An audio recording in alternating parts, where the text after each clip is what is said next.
tell us your role in Vast Grimm and Infinite Black. And Brian, let's start with you. Hello, I'm Brian. I had the original idea for Vast Grimm, and then brought Ross into it, but he'll tell you about that. And I am a member of Infinite Black. I do a little bit of design, a little bit of project management, a little bit of relationships with manufacturers, and some art. I do kind of a little bit of everything. All right, and let's go to David next. Hi, everybody. I'm David Larocca. I started Infinite Black several years ago with my buddy Heath, and now we've got most of the crews on voice today. We've got, I think Ria's in the chat too. And anyway, I do a lot of the artwork, a lot of design, specifically for Vast Grimm. Brian came to me with the idea of Vast Grimm, and I'm assuming that we'll get into that story, but really liked it, and we're super excited about it. And so I've been doing some art, some design, that sort of thing. So yeah, I'm looking forward to letting everybody see it and showing it to the world and everything. So. Hey, folks. My name is Ross Brandt. I've known Brian for many years. We've worked together on numerous projects, and I actually rolled out for him the Mork board game way back, like last year, and he approached me with this idea of the same sort of rules light, super disgusting yet hilariously fun, out of control space game, and I was in. So he and I have worked hard to write the game, and the rest of the gang has absolutely put so much flavor and art onto it. It's amazing to me. I'm also a designer and sometime illustrator. And it just takes me back to when I started this whole role RPG style of game from really like the 70s. So I'm grandpa here, but it's okay. I'm in. It is okay. All right, and I'm Lat. I am also a member of the Infinite Black team. I do a lot of customer support, but I also do coding. I do a lot of bit of everything, really, just the same way as everybody on our team is, because it's really small.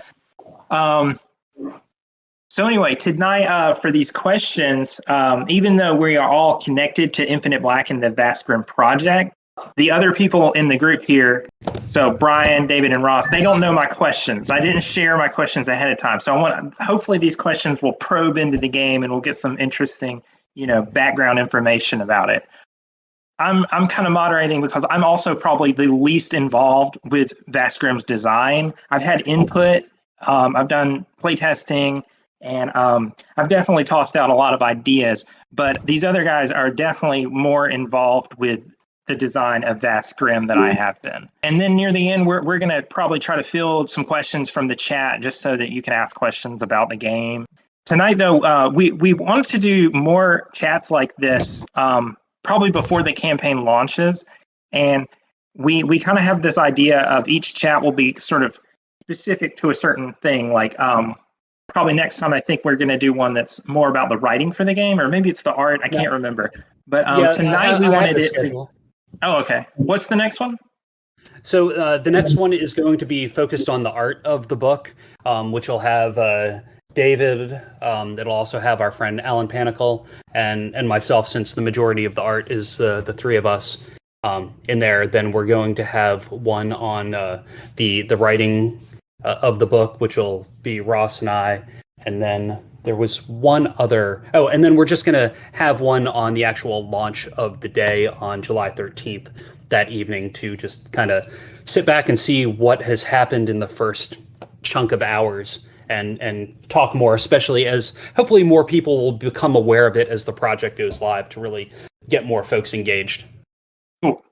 And for tonight, the questions are pretty broad, and they're more about like just overview of the Vast Grimm game and the universe behind it. So, are you all ready? Yeah, For the and also questions? don't forget. People can also throw questions into the verse Oh, yeah. channel if you want Help to ask anything. me watch that too, because I've got like only one screen open here, so it's hard to Yeah, hard to totally. watch everything. Okay, so let's see. Let's get started. The first question I have is Vast Grimm. In your own words, what is it? So anybody who wants to jump in and answer that, go ahead. I'll start right there. Awesome. So this game was turned on to me by another buddy that is a metal fan. So I don't know if you guys are into metal music or not. It doesn't matter if you do or don't. But it was so hilariously dark. I say Vast Grimm, but Merkborg, that we had to play it. And because they have a wonderful license to just run and they want us to, we did. And Brian brings this back to me as this absolutely vile, hilariously disgusting game, and had absolutely the best time writing the game. So it's dark, but it's not Funny. it is funny, but unintentionally funny. So when your character gets slammed through the airlock and loses his head, everyone laughs with you. Yeah. You're basically laughing at the misery of other players and Yes. sometimes yourself. Correct. But I mean, there isn't a. I personally love games where my characters go all the way out and end up dying in the process, just trying to be themselves, and that seems to happen to me pretty regularly. So that was part of the allure of the system when Ross ran the game, because of course, like, we're at the very end of the first session I ever played of Merkborg, and we had finished. Everything was done, and then my character just goes and does something that they don't need to do just to get this treasure, and that's what kills him. I posted that spirit story on their Facebook page. I got a couple of likes at it, but it was spectacular. And that's kind of the spirit of some of the things that are written in, especially the things that are really written into like the random charts, like the stealing from the dead chart, or the stuff that helps build random adventures. Some of that weird, awkward, kind of just things that might make you not live to see another day. So what Brian's talking about with these charts, if you're not familiar with the Morkborg play system, the book has a lot of random events that you, like different tables that you roll into, similar to, like Dungeons and Dragons. I think they have chapters like that too, but Morkborg is really, really built around it. So it's almost like the adventure is really chaotic and unfolding as you play it. Like I think it's supposed to be much more improvised than some other tabletop games. So, would you say that's true, Brian? Yeah, I would think so. And also, like, a lot of the adventures, they have tables so that it has more replayability, and it allows you to one table to play it one way, and then another table plays it, and completely different things happen. Well, and also there's so many terrible things that can happen to PCs that you really have to adapt to, very strange situations that even the person running the game just did not even expect, I'm sure, because of how random some of these things can be and how catastrophic some of the scenarios are that you're placed in. Yeah, like certain tables, the bad stuff, like the bad roll, like the critical fail is it's really bad. Sometimes it's not just that character getting killed, it's like the whole world exploding. The cataclysmic condemnations. Yes. Yeah, those are pretty epic. And I don't think we've seen the world get destroyed yet, but I mean, I'm actually surprised it hasn't happened yet. Eventually, yeah. Well, Or at least not the the hope games is I was that, involved with. is that the characters are able to like really carry on until they get obliterated, and depending on who's running the game, it could be a complete and total 90-minute bloodbath, or you have the opportunity to build out a real like actual character arc, which many of us are. But it depends on how you want to play the game, and that's what's really cool about it. And the idea that the universe is on its way out is dark and hard. However, there's a lot of time to have fun smashing some beasts in the middle. Exactly. I mean, if you look at the party makeup of our playtesting group, the majority of players have actually survived and continue to grow. And that was surprising to me, because when I was reading over the rules, I told Brian, I was like, Brian, this game is brutal, man. Like, I don't. Not only do you need to bring a couple of characters to the table just in case, but I mean, it's possible that, you're going to go through a character each session and at least once, and it's, but the thing is, even as brutal as it is, you can find ways of surviving, which is one of the most fun parts of the game, in my opinion, is, no matter how terrible the situation is. I mean, sometimes you just can't get out of it, but it seems like we're able to, as we're playing, find a way to get out of it. But especially when you let one of the other characters out of an air duct. Yeah. Yeah. That's the number one way to kill things in Vast Grimm. Yeah, so far we've had a lot of success. We're 2 for 2 on jettisoning the an unwanted person out the airlock. One of which happened to be a critical part of that system is that idea that as a player character, you roll your own demise. You're not waiting on your GM, or as I always still say, DM, to send you down the pipe with their roll. You actually have to face it yourself, which is really cool and fun. It makes it more fun to be a DM, although harder in some ways. Yeah, it's hard not being able to pull punches. Right. That kind of leads me into my next question, because so Vast Grimm uses the third-party license for Morkborg, but in case somebody isn't familiar with Morkborg, I mean, I know we've already talked about it some, but tell us, about Morkborg, the rules, kind of what does somebody that has not played Morkborg, what do they need to know about Morkborg, and what makes it a good fit for Vast Grimm? And since we've already started going into Vast Grimm 2, also kind of throw in sort of the similarities between like Vast Grimm sort of apocalyptic sort of setting and how that is very similar to kind of what Morkborg has in its book. So sure, absolutely. Hey, Brian, I'm sure that you're the best person to answer this question, but let me jump in first, because I will say I love gaming. I wish I could game, weekly or whatever, playing RPGs and things.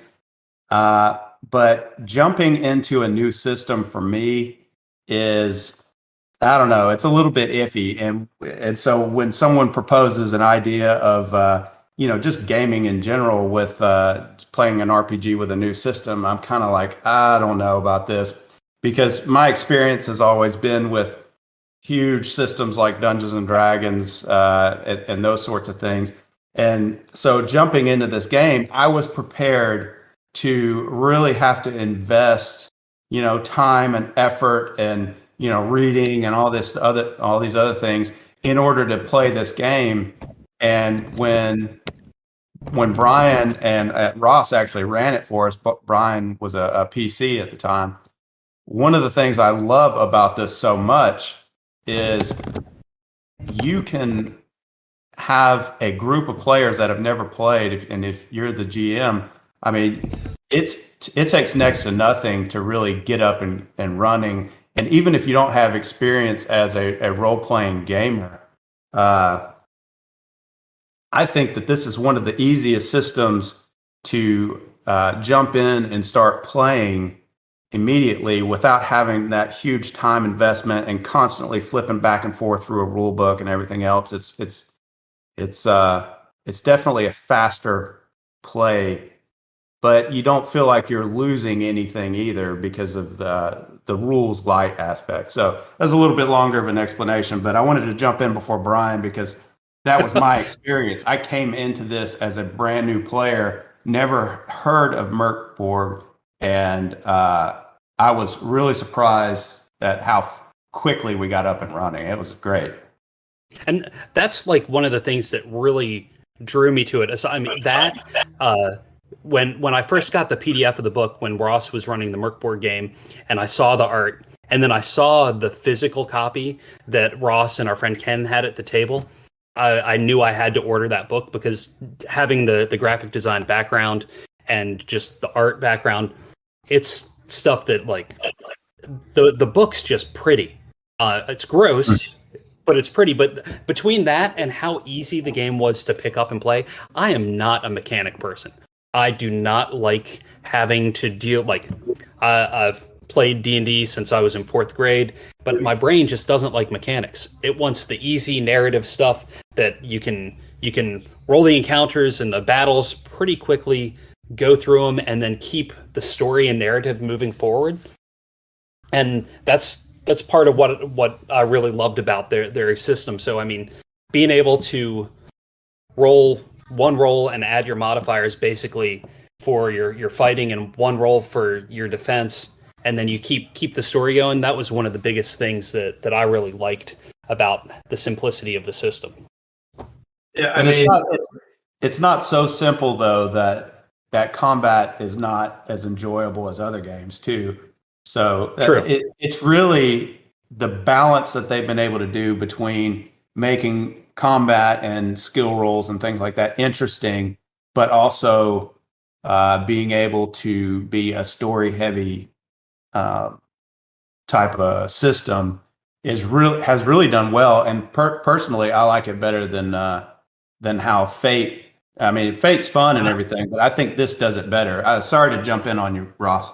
No, I agree. I'm just saying I agree. We've done all of those systems. Brian has always been searching for the one that was working like Fate. So it's like sort of very much a story-oriented arc.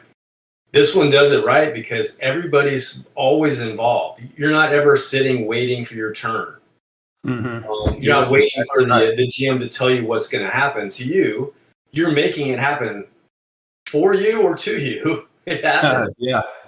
The GM provides that framework, and the story just rolls. I mean, when we ran that one, it only took me 2 hours to set that campaign up that we all played to get you guys like sort of. I did it that morning before we played. Yeah. I was still a little rusty on some things, but it's so easy. Everybody jumped in and like corrected or said, "Hey, what about this?" And it's like, "Well, we're not doing that." You know, it didn't matter. It's very intuitive and it's very collaborative for both players and GM, and that's what's really cool about it. And then they throw all this badass art and amazing stuff on top, and now here we are with the same thing in space. I think, anyway. Yep. I mean, we really like, when going through the book and trying to make it as compatible with what they had to try and give it a similar feel.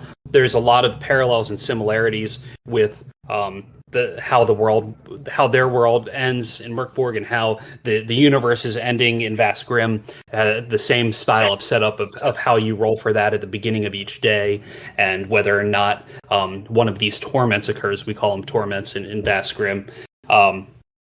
The character classes work in a very similar way to that. So it all runs very parallel, so that if for the people that are familiar with that can just jump in and play. And I could even see taking characters from Vast Grimm into a Merkborg game very easily. It would be weird, but who doesn't like weird? Yeah, that's actually a pretty cool idea. Merkborg and Vast Grimm in a nutshell is weird but fun. Yep. But, and just talking about the ease of jumping into a game, our last play test we did with Brian and Rhea and Lat, we played through the whole scenario and everything, and at the end of it, Brian told the group that basically the entire scenario was completely random, and it was based on secret roles that he told us to do at the beginning of the session. And he's just telling different people to roll a die and tell him what we got, and he ran an entire scenario based on those roles and looking up what those roles were in certain charts and everything. And we tested the random encounter aspect of this, and it was so fluid and seemingly well put together that I was shocked that was totally random. And I love that you didn't know about it. I had no clue that you did that. Yep, because in the back of the book, once it's printed, there's the random there's random ship generators, there's random adventure hooks, adventure sparks, and I just had everybody roll some different rolls and pulled them out, and then I rearranged them in the order of what they roll just to make it gel right into making it an adventure. But I love making stories up on the fly.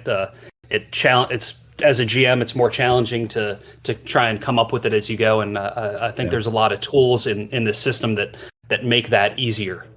Yeah, and I mean, since when can you have like some kind of spur of the moment? You got some friends over or whatever, and say, "Hey, let's play a role playing game," and it's like, no, you can't do that. You got to prepare and all these other things. Well, in this scenario, you really can do that.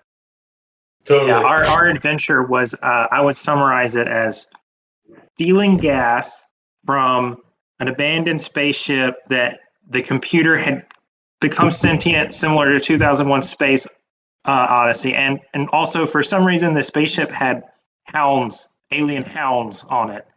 Yes. And that was pretty much our adventure. I need to give a reason.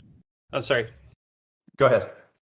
I need to give a reason to put some of my weird sculptures into the adventures. So I mean that's one of the things in one of the scenario charts. Oh yeah, the hound is actually one of your sculptures. It's in the in the book. So right. All right. So next question. We're just gonna go to the next question. Who are the Vast Grimm? Do you really think everybody's ready for that? I mean, why not? Sure. Ross, do you want to start out with this, or do you want me?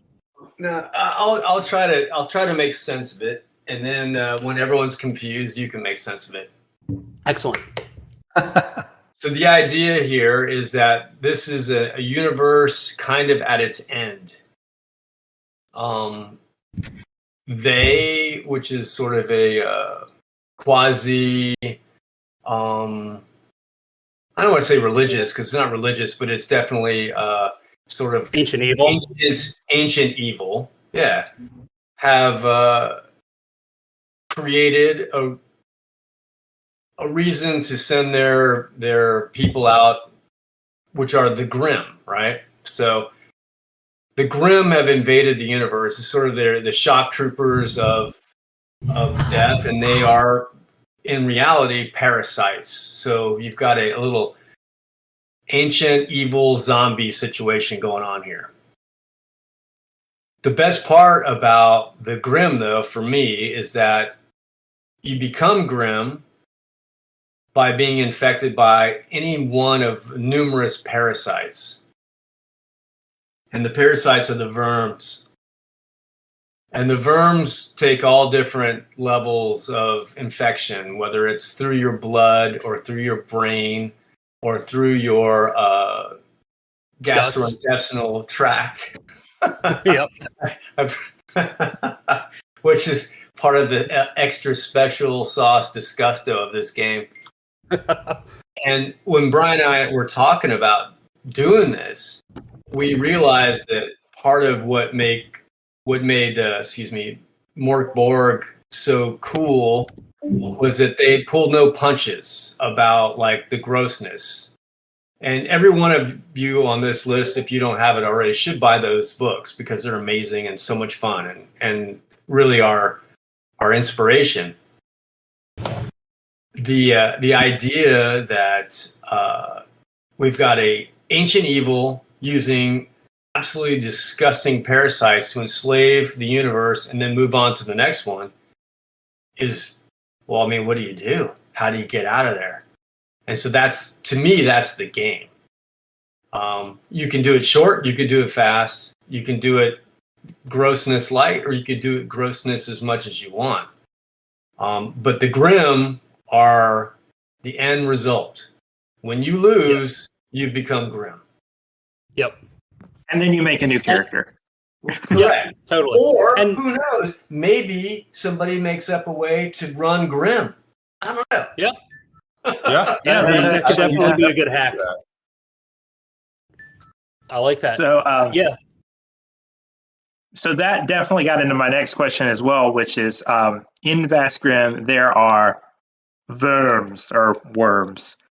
Yep. And players can be infected by them. And they are disgusting. But Brian, like, give us a teaser taste of like what I love about the Vast Grimm rules. Like what really sold it to me was just all the disgusting things that can happen to your character before you die from an infection, or maybe you get over it, you know. But just give us a taste of that stuff, because that was just like, that's probably my favorite part of the whole game.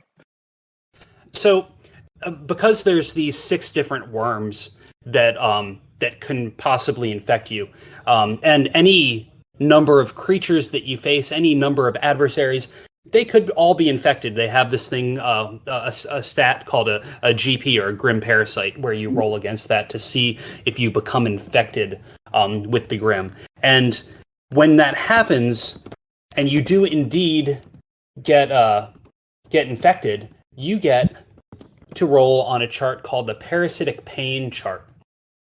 And on the parasitic pains, that's like every day you wake up. If you say you have the rot worm, right, or the gut worm, right, and you roll on that. I'm trying to pull that up real quick so that I can actually read one to you. So if the rot infects you, you roll on the parasitic pains, and say you roll a 4. You are then, for that day, for the next like 24 hours or so, depending on the GM, you are nauseous Nelly. Your movements and smells are causing you to immense discomfort on this day, and all combat tests suffer a -2 as vomit projects from all of your face holes. So that's kind of the way it works, and then each day you re-roll to see how the parasitic pain affects you, and you can never have the same pain twice. There's always a chance that worm will leave you. It will tire of your sad, lonely vessel and go to find a new host. But there's also a great chance that you'll become one of the Grimm. Yeah, you don't want to be infected, but kinda you secretly might want to, just because it would be fun. Yeah, That's exactly right. Yeah, like I said, going back to what I said earlier, it's like having to deal with these chaotic scenarios and what is going on with your character, whether it's physical, mental, or both. Having to role play that out and trying to figure out a way to survive another day is it's a lot of fun. And then there's some character classes, like we have 8 character classes total, and out of those 8, 2 of them are definitely on the darker side, and 2 of them kind of like worms. So you could end up playing one of those and then try and have a pet worm. And yeah, maybe like some of the people that have played already in our playtest games. Yeah, I haven't seen that scenario go down well. The pet worm situation is not a good idea. I beg to differ. It's. I mean, my guy's hurting, but it's so far he's still breathing. Your character had to have a major surgery to remove the worm, but he's still breathing. Yes. Somehow, Yes. I don't really understand how, but I yes. don't know how much longer it's going to be, but at the moment, he's still alive. And Lat, you don't understand because your bot is not a science bot. No, That is yeah, why you that's do not true. understand. All right, so next question is about magic. Does Vast Grimm have wizards in it? There is magic, and there's a class called the Technomancer, and no, I'm sorry, the Lost Technomaniac. Excuse me.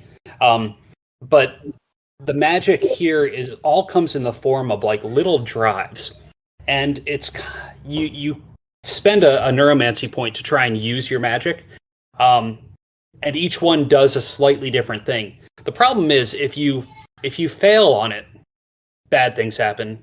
If you fumble on it, really, really, really horrible things happen. Cataclysmic condemnations. I did happen to pull a punch in the last game that I ran where somebody accidentally set one off and it would have done like 68 damage to anybody within like a 40-foot radius, and it would have just completely ended the game right there. So there's some terrible stuff that can happen. Let's see. Yeah. So as far as like Yeah. magic in the actual sense of D&D or role playing game magic that we're used to, not the same, but there are, like Brian said, magical things that can happen. And what's cool about it is if you just kind of build it into that space, really anything is possible. I mean, there's no reason why some GM somewhere can't create their own Verm Spice fireball magic, right? You know?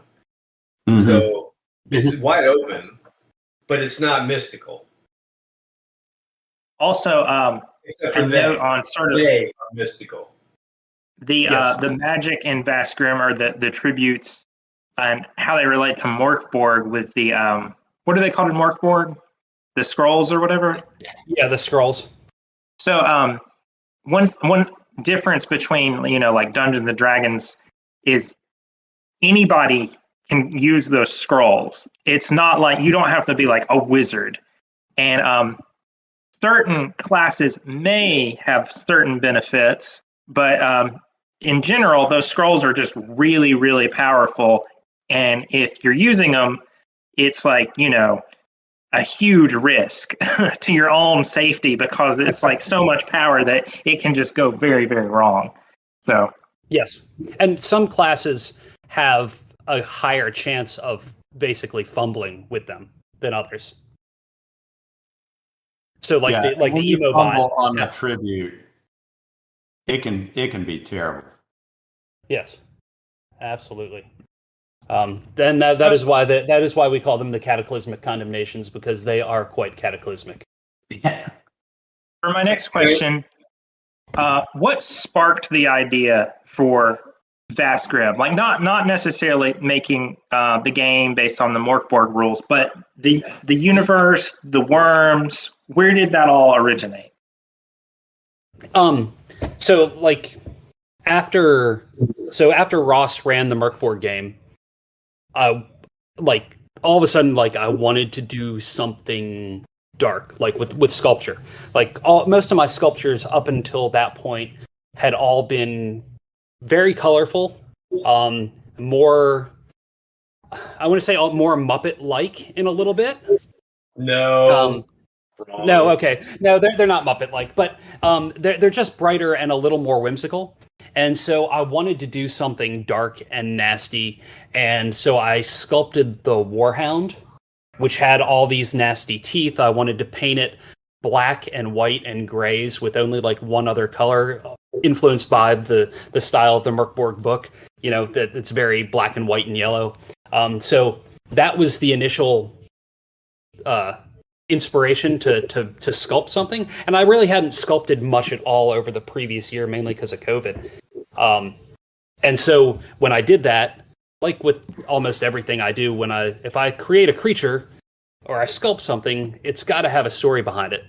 And so when I saw this, the first one that I sculpted, I was like, well, okay, do I want to put it in their world?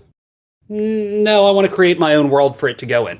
And so from that, I then like immediately wanted to start sculpting the worm that's on the cover of the book. Mainly because I had an old sculpture that I hated that needed to be resculpted on top of, and I could see like the head of this giant like fish worm looking thing on it. So then I sculpted that, and then I knew for real this like it wasn't just like one creature. There was a whole universe and a whole lot of stories that could be told around it. Yeah, I mean, so Brian is the genesis of Vast Grimm, for sure. And he sends me a picture of a sculpture he's doing. And I own several of his sculptures, backed many of his Kickstarters for some of his other stuff that he does. And they're not Muppets. It's solid stuff and really cool and weird and fun. These are cool and weird and darker, but not like so dark that you can't get out. And he sends this to me and he's like, what do you think about this? I'm like, this is different. He's like, I know, here's what I want to do. I'm like, okay. He's like, you want to join me? I'm like, hell yeah. Because the games that we've always played have always been very classic fantasy heroic stuff. Occasionally our characters go into different spaces, and we experimented with fate and we experimented with some other gaming systems, and we always ended up back at, like, for me originally 3.5, and then they moved to 4, and then now we're at 5e for D&D stuff. But we didn't have something our own. And this was suddenly something we could do anything we wanted with. It was so wide open. And Brian says to me, what do you think about this? And what do you think about this in space? I'm like, let's go. And you had also ran the Starfinder game for us a couple of times. That was sitting in the back of our heads, but that is a tough game, man. That is rules heavy. Right. I look at those books and I just like push them away. It's like there's too many words in those books. I love it, but it's still like exactly what you said. But we wanted something different.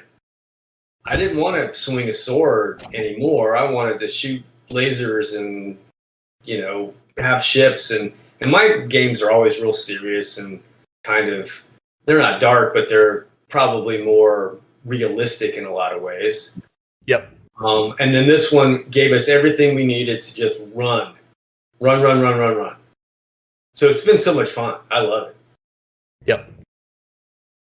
Cool. Let's see. Okay, next question. I want to ask about robots, droids, cyborgs, spaceships. Tell us what technology looks like in the Vast Grimm universe. How advanced is it? Is there anything surprising about it that may be different than sort of the general sci-fi universes that most people are familiar with? So one of the things that I personally love about the Merkborg stuff, and what I tried to like kind of harness a little bit when Ross and I were developing this out, was leaving it very open-ended.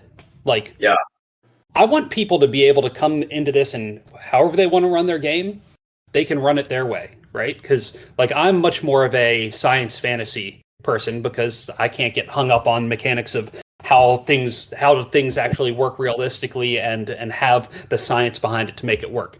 So in the writing and the setting of what we've built, there are bots which are like C-3PO style robots and things like that that are highly functioning. And there's in the future, in future releases, we've already started hinting at things that are like fusions of in one of the monsters, there's a fusion of flesh and mechanics. So you have some creatures that do kind of mesh the two. I mean, even the Grog sculpture that's part of the giveaway that we have going on right now, there's some of that as well. So the technology is as advanced or as slow as you want it to be for your game. As Brian and I were working through some of those things, I'm a kind of a science geek, so I was like pressing him all the time because he's running down the road with phasers blasting in all directions. And I'm like, but what happens when the light hits the world, 2 light years away, however many millions of miles? And he's like, what? And so, but together we decided that what needed to happen here was just enough science to make it sort of semi-graspable, and then it's wide open. It's totally wide open. If you want to create a space where your laser pistol doesn't shoot lasers, it shoots slugs, do it. No reason not to. Yep. If armor is made out of the skin of another animal who's still alive and his eyes are moving around in the back of your head, do it. Totally okay. So it's I would say it's there is no actual science or even really any physics available there. It's make it up as you go. I'm taking notes for future characters, by the way. Yeah. I thought you liked that. Yep. But if you put the skin on, you have to like feel Scrum World. Like, if a new player is going to run a game session and they're creating, planets or whatever, explore, is there anything that like carries through to the different aliens that you envision for this world, or is it just completely open? But I would say this before you jump in, Ryan. I'm gonna click in. So we've created some mechanics for mutation of actual animals on planet Earth. Some of those mechanics will probably eventually be translated into creation of alien life forms that aren't part of a bestiary. The plan is, of course, to expand and create the bestiaries and create the additional classes. So yes, and create alien classes. Like, I don't know, are you a skin wearer? And that's your new class, the skin wearer. But we haven't figured that stuff quite out yet, but I think it's totally wide open there. And in any enterprising community member, because that's what's so great about Mercboard, it's wide open. Everybody just starts throwing in. At the end of the day, you compile what you can, and you design and you draw and you paint and you create this visual, like really thick, delicious space. And that's what we're doing. Yep. And like one of the things that I really that we as a whole wanted to do with this book was keep it where the page count was small enough that it was enough to be a solid book, but at the same time it wasn't like a 350 page tome, because we want to keep the price point low, and we want somebody to be able to buy the book, be able to run one game, run a 5-year campaign out of the same book, and not need anything else.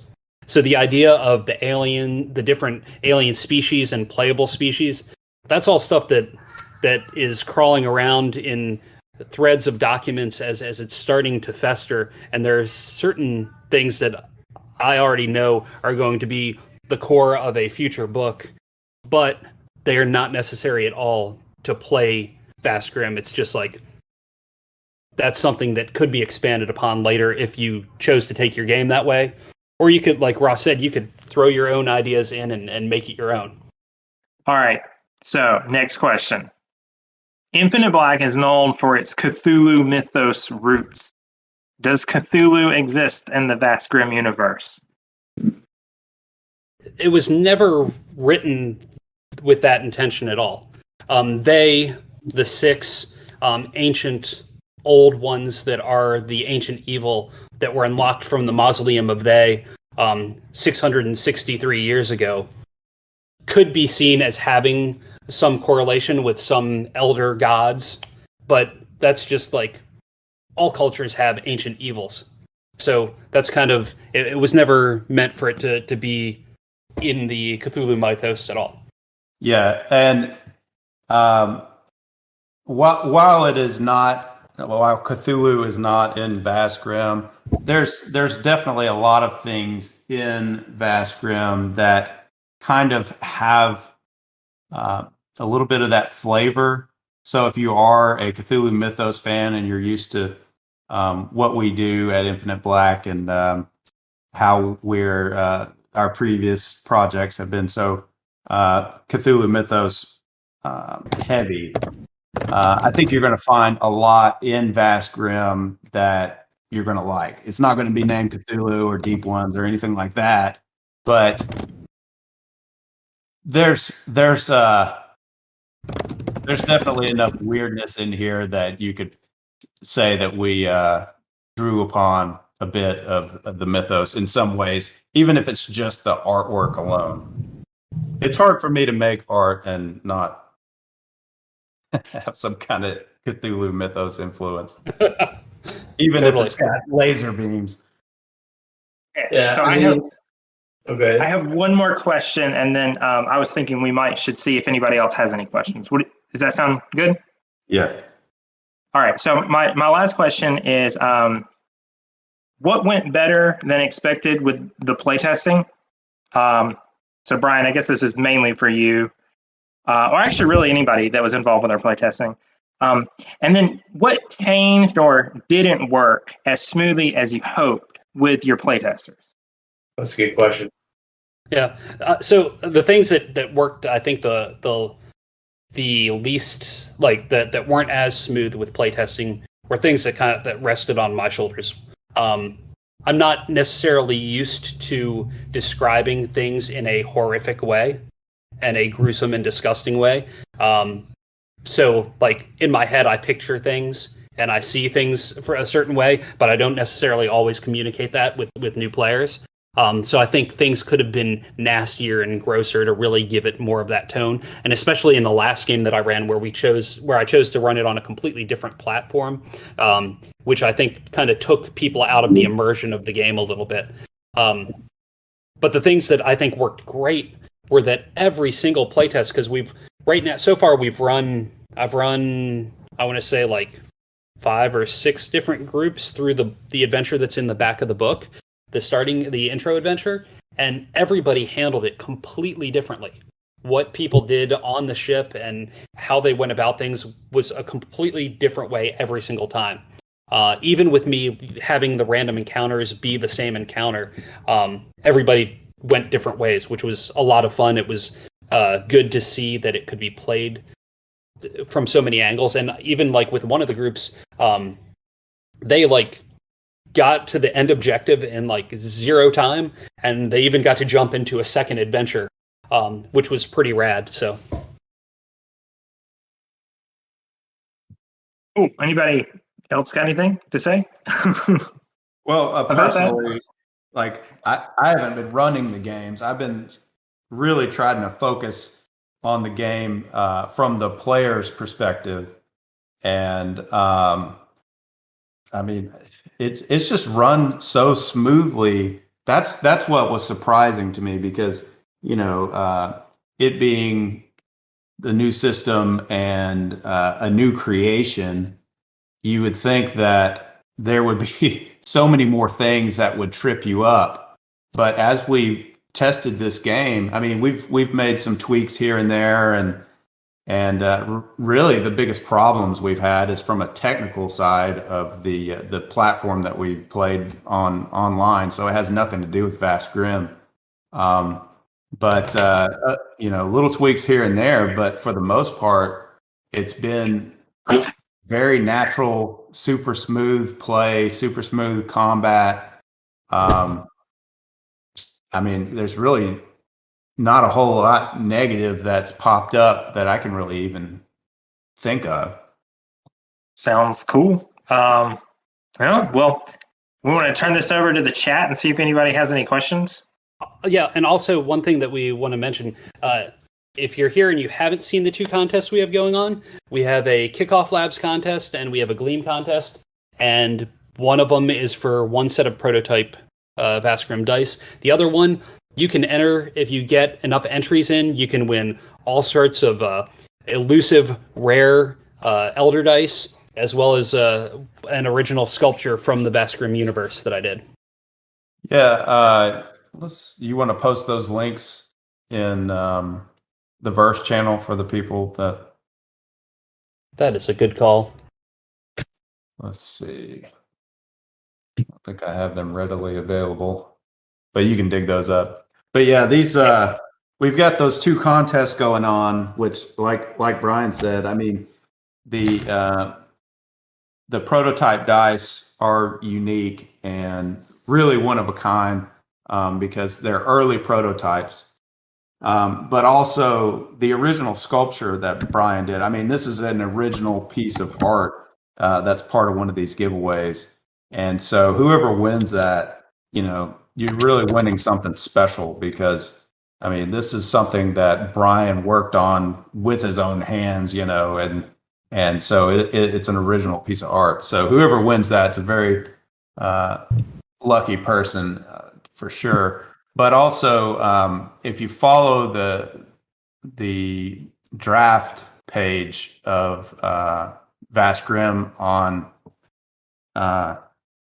GameFound, and you back the project, you'll get a free D20 with that too.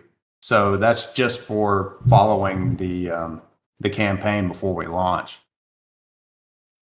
Yeah, I know we're going to talk about art in a later chat, but it's definitely worth mentioning if you've seen the Vast Grimm graphics that we have on like the contest or the giveaway page, or if you've seen the prototype dice, you've probably noticed that like the colors are a very strange mix, and like the whole style of most of the artwork for the game, it's this very bright magenta or cyan mixed with all kinds of space imagery. So the prototype dice are really strange this time, but that's what makes them unique. Yeah. Like the color combination, it's weird, but it's cool. Totally punk rock, man. That's right. Yeah. Trying to give it that. That's one thing. Like Merkborg has the metal edge to it. One of the things that we wanted to do with this was give it more of the punk rock edge. So part of the color palette of that, and also the music that Andy and Brody Wilson did for the video, it all has that punk feel to it. If only I could still grow a mohawk. We'll figure something out. You sculpt one. I mean, you sculpt stuff. So you ought to be able to figure this situation out. Yeah, then I'd have to glue it to my bald head, and that just wouldn't work very well.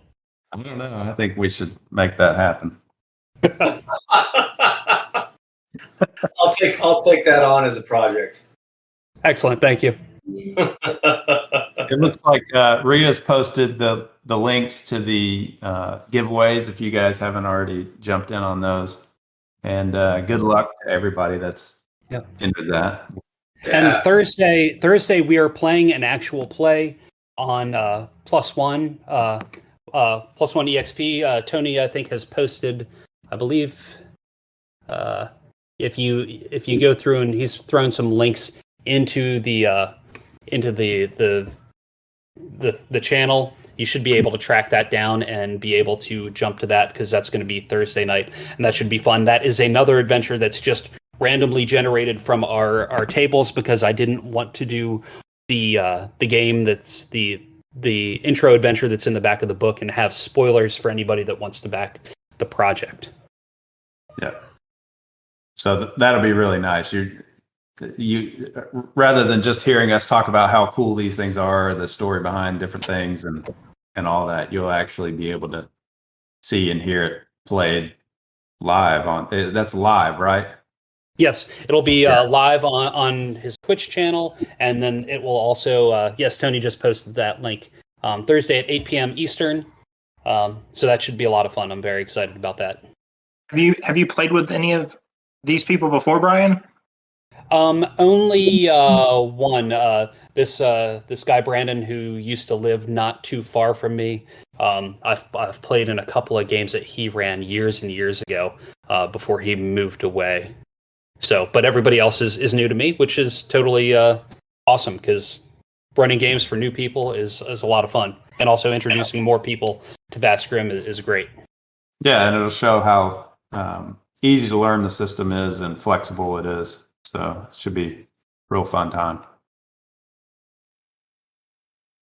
Well, I had one question I skipped. If nobody else has a question, we can go to it.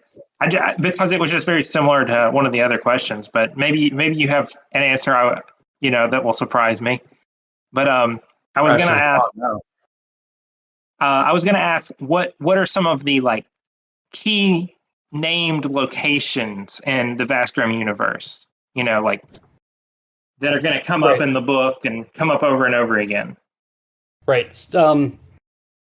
Let me consult my chart. Because my memory is always the terrible. So the areas in the book that we're going to hit on, there's Proxima B, which is one of the moons of the dead. There's the Mausoleum of They, which I touched on just a little bit, which goes back the 663 years ago to when the parasites were first unleashed as these ancient missionaries went and unlocked this ancient mausoleum. There's the Belt of Despair, the Waste Barges of Kalar, which is ruled by the ship King Saul. There's the Bitter Void, Marauder's Cryosphere, Rings Eternal, and the Helmuth. So those are the main areas that we talk about, but those are just little those are tastes of what this universe is made of for anybody that's running the game to then throw their own little dots into the star map and add their own pieces that will make their game work best for their table. All right, Zrin had a question. Yeah. Is Vast Grimm more of a campaign setting style of play or more like a dungeon crawl where you just go from place to place? Is a continuous, persistent world possible to run mini sessions in? Yes, absolutely. Yeah. So the idea being that you set your dungeon crawl exciting adventure in a place, but there is an overall story arc that says you're trying to either A, let yourself go and become Grimm, or get out. And there's a way to get out. It's not really written out specifically what to do or any of that stuff. It's wide open, just like every DM GM would want. It's wide open for that. But there can be a full-on long-term campaign here. The trick is surviving. Yeah, that's the trick. Which and it is possible because the group that we're playtesting with, me and Lat and Rhea and Bill Barnett and Brian, surprisingly, the vast majority of our players have survived, and so we are playing a campaign. It's not just a dungeon crawl and then we're all dead and then we roll new characters or whatever. We actually have an overarching story that and a goal that we're aiming toward during this process.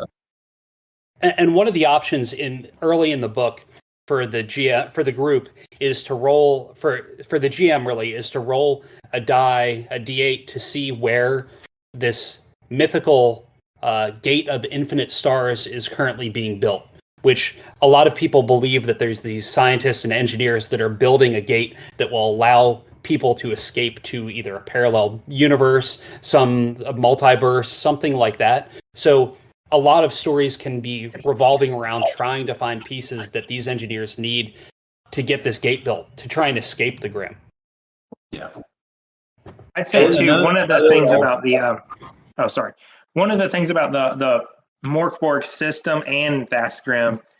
Your player class or your character or whatever can die very easily.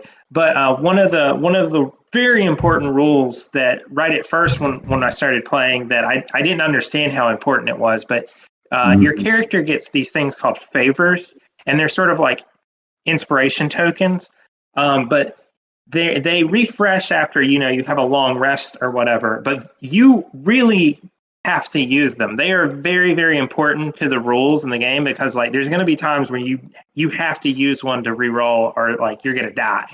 And so I feel like the favors play a really, really important role with how you play your character because you can survive if you're careful. Like there's a lot of really bad stuff, but luckily you have a couple sort of like favors in your pocket to get out of some of those situations. Well, and also, Brian, you can go into this a little bit, but when you sit down, when your group sits down and first starts to play, you determine like how brutal do you want this campaign or session to be, and that determines the the cataclysmic condemnation. I can.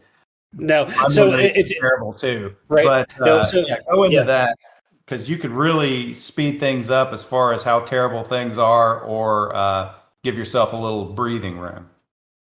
Because the end is so near, when you start a campaign or start a one shot, you decide which die you're going to roll to see how close to the end it is. Because when you roll on that die, if a 1 shows up, then a torment has occurred. And the idea that is that when 7 torments have occurred, the universe is over. The worms have gotten so big, they has consumed all, and the universe is just over. There's no chance for escape at that point. So they're all weird, strangely written torments that they could either be something that pertains to your actual game, like what's happening with your group, or it could be a much wider, bigger picture thing, which is happening to all the people that happen to be on Marauder's cryosphere.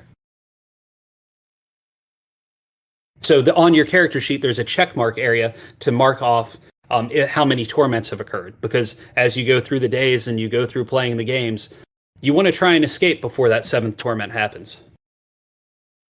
So, Zrin, this is a... Oh, sorry. Go ahead, Ross. You go ahead. I'm sorry. I'm hopping in. Ultimately, the hope is that it just gets harder and harder and harder, and you can run the campaign up to the GM to sort of like pull back on some of that stuff, maybe, but really, it's going to happen. The dominoes fall. Yeah. How you deal with them, that's up to the group, and it's fun because it's very interactive and it's very collaborative.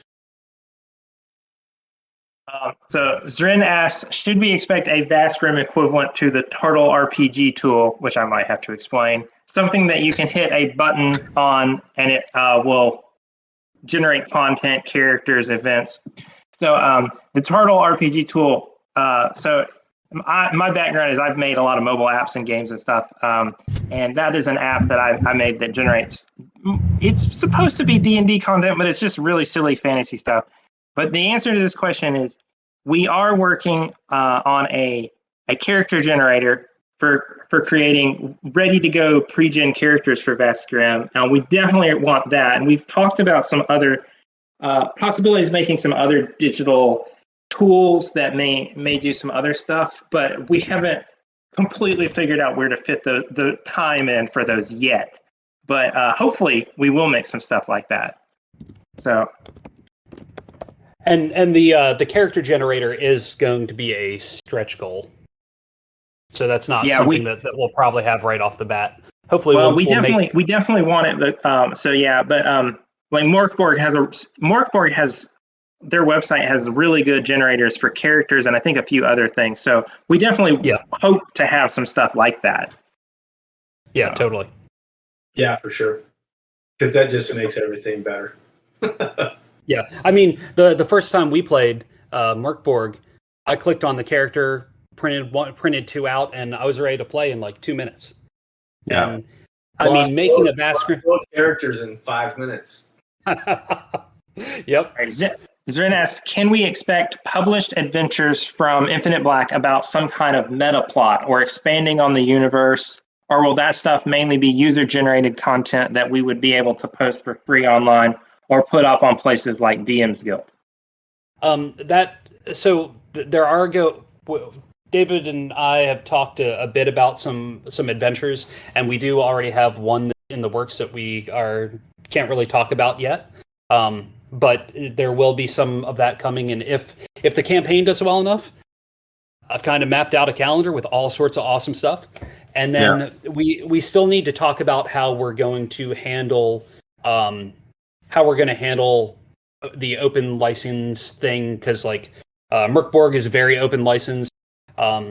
We need to try and figure out how we want to handle that, because there's the spirit of the OSR style gaming and the community that's around it, and how people contribute and add to it, while also still trying to figure out how to retain some of the Vast Grimm IP as well. So we haven't really finalized that yet. So we'll reveal more on that once we come to a final conclusion how it'll be handled.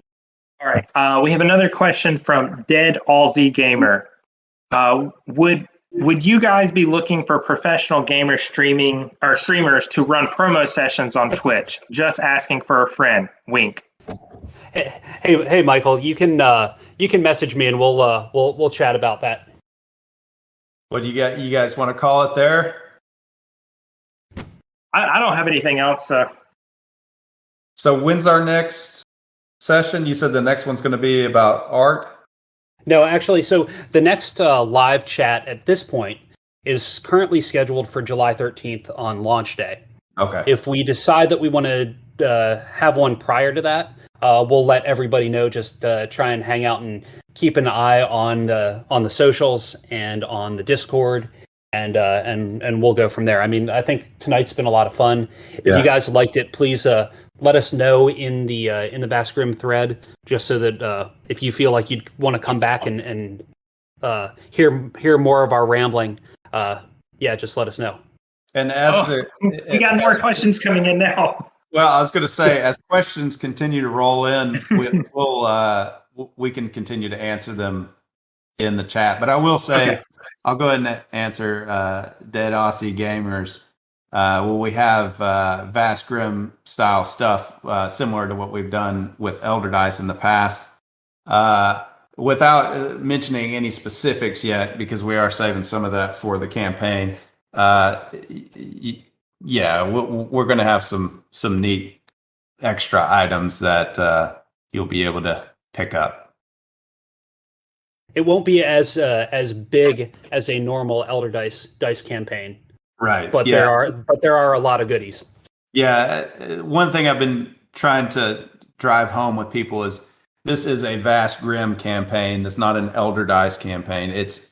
We do have Elder Dice that are a part of this Vast Grimm campaign, but this is not a full-fledged like Elder Dice campaign that we've had in the past. This is a bit smaller than what we've normally run in terms of huge amounts of variation in dice and those sorts of things. All right. Well, thank you all of you for listening, and thank you all of you for talking. And that's it for tonight. Yeah. Thanks y'all for asking all the questions and leading the discussion. Don't forget, guys, on Thursday is going to be the live play, so you definitely check that out. And Brian and everybody will be posting links to that, so you'll get to see it played live.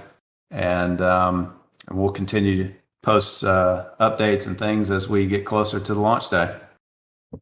Awesome. All right. Thank you. Thanks, guys. Bye. Thanks. Bye. Bye. Thank you.